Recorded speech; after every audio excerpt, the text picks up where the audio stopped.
Hello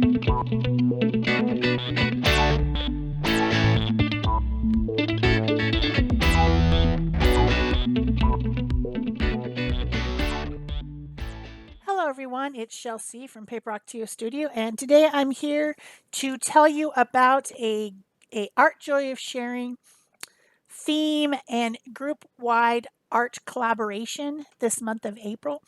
This video is also part of a video hop, so make sure that you go down below and click through all the links, visit everybody, give them some love, subscribe if you haven't already, and see what they made. What we're doing in our Joy of Sharing art community on Facebook this month is something called hashtag AJOS Journey. And what it is everyone is sharing a digital copy of a background that they made, and then you can download and print any of those shared files, digital backgrounds, and you can make something out of it and then share it everywhere. Share it in the group, share it on your social media. We would love to see, and of course, tag it, hashtag AJOS Journey. We'll be doing this all month. Peg and I will be doing versions of it on the live stream all month on Thursdays on Art Joy of Sharing Live. So we'll be working with these digital backgrounds all month. You can absolutely join us if you belong to the group. If you don't belong to the group, just come and join the group. So that's what I have to say. So I printed off 4 of the backgrounds, and unfortunately I can't tell you who made them because I printed them out of the PDF file, and I don't think they're labeled. But we have a PDF thing that you can download and print all of them at once. We also have a file in Art Joy of Sharing art community that's called Painted Papers, and there's a bunch of them in there too. So you can get them from anywhere.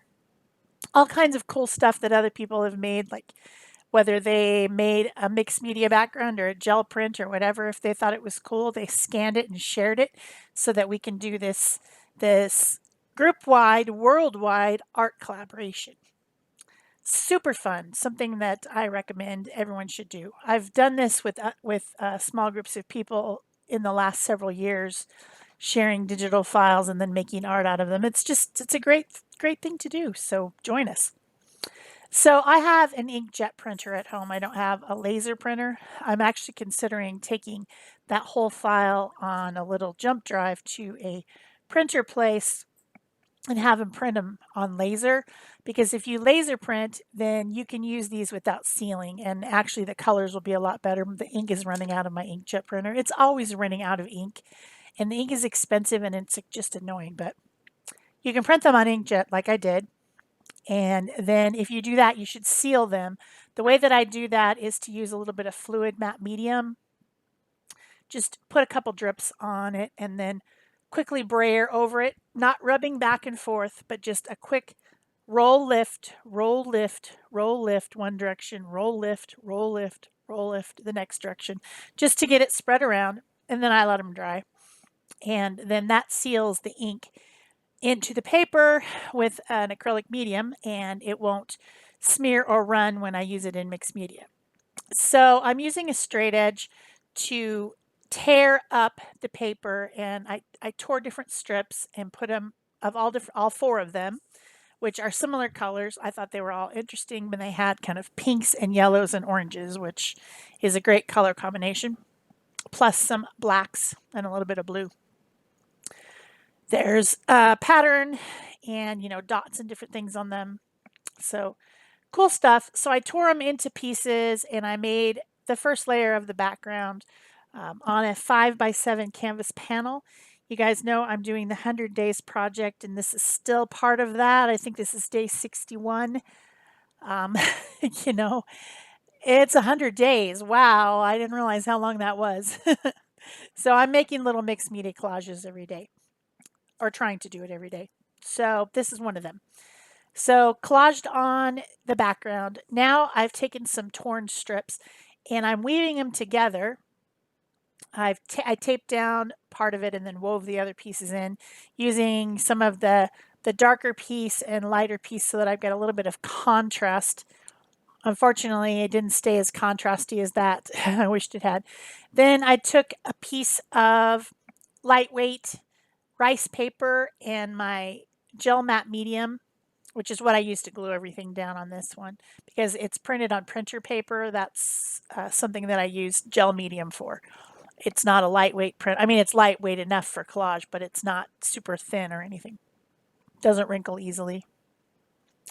So then I glued that down to that really thin paper, set it aside, and now I'm just integrating some of this background using King Art gel stick water soluble crayons. These dial up like a lipstick, I found out, because I actually used one enough that I needed to dial it out. So that's pretty cool. I don't know how much medium is in there, but it does dial up. And I'm just applying these different colors, yellows, oranges, pinks, peach, and kind of making the background look less grid-like because it was looking a lot grid-like since I tore the paper into rectangles. Then I'm going to glue this little woven piece, which I think is a great thing to do with these backgrounds. Weaving them would be, you could do a whole background with just weaving it. It would be fun. I get into that sometimes when I'm really into squares. And then other times I'm just really into more sinuous shapes and I don't want squares. And weaving kind of gives you squares unless you really get creative with it. So if you like squares, that's the thing to do. Then I peeled off some of those strips that were left over and tore them into small squares. And I'm just going to scatter them down. I'm using the rule of thirds, 1/3, 1/3, 2/3 across, 1/3, 2/3 ish down and up and down.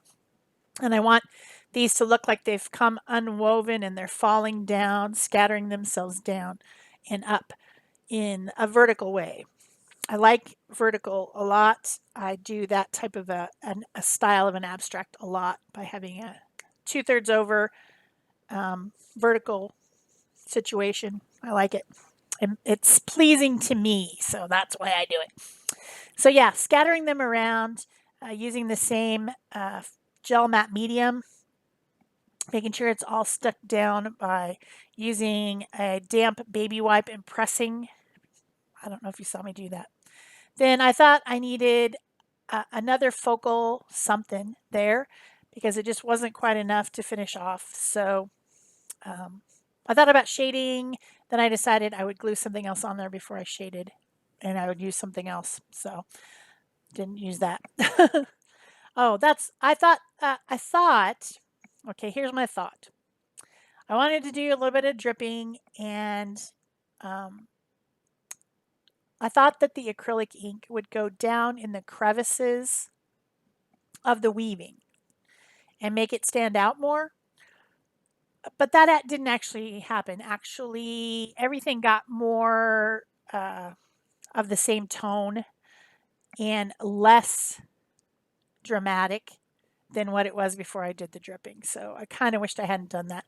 This one went down in there a little bit, the dark magenta color, and I'm spritzing it. I'm swooshing, wiggling it around, trying to get it to roll into those crevices. But I guess the matte medium that I sealed it down with got into the crevices and didn't leave much of a crease for the ink to go into. So it didn't work exactly how I had expected. I mean, it's fine, but it didn't do what I want. Something that happens. That just happens.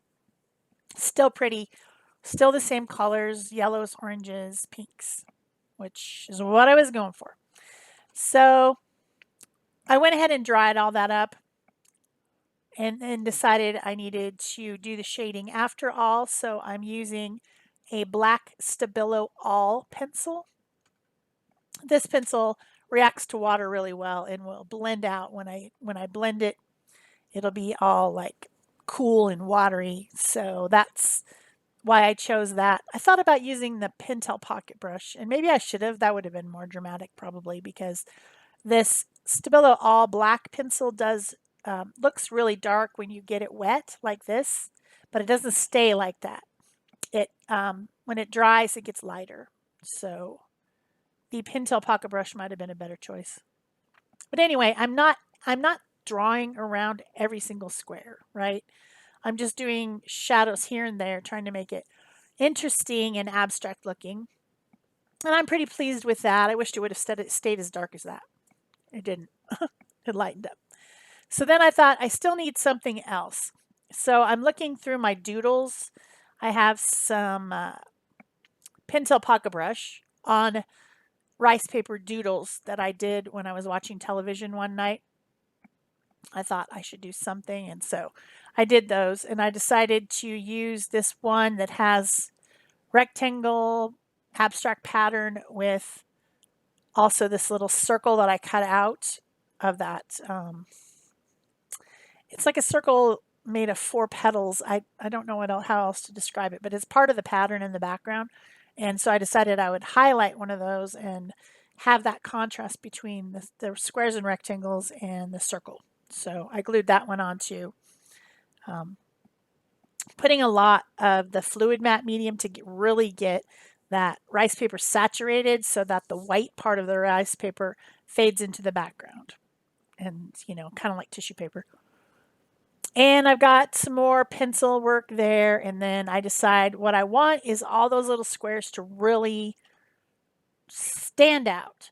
So I got out a fine tip bottle, and this one has titanium white paint in it, fluid paint. It's a media titanium white fluid paint from DecoArt.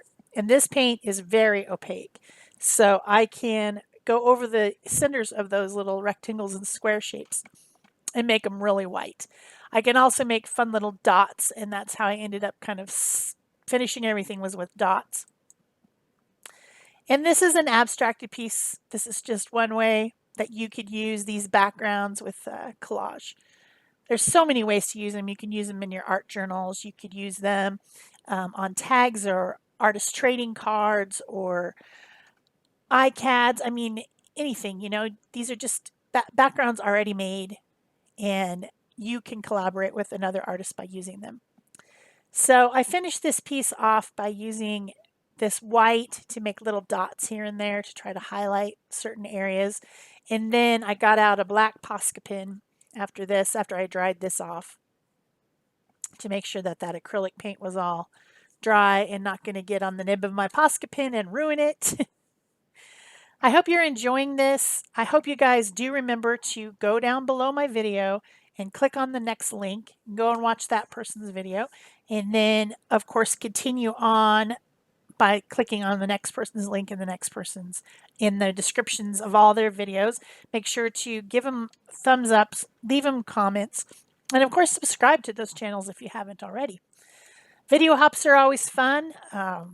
You get a lot of different ideas of different ways that people have used the same materials. Also, the link below will take you to the Art Joy of Sharing Art community on Facebook if you haven't already joined. And I hope that you will join into this hashtag AJOS Journey this month, and that we will see you sharing what you made with other people's backgrounds. Very excited about that. I hope that everyone will share a lot. I like it. Something that didn't make it into the video is at the very end, I used a few more colored Posca pens and just kind of highlighted a few more of the squares with yellow, pink, and orange. And you can see that here in the pictures. So that's it for me. Thanks. Bye-bye.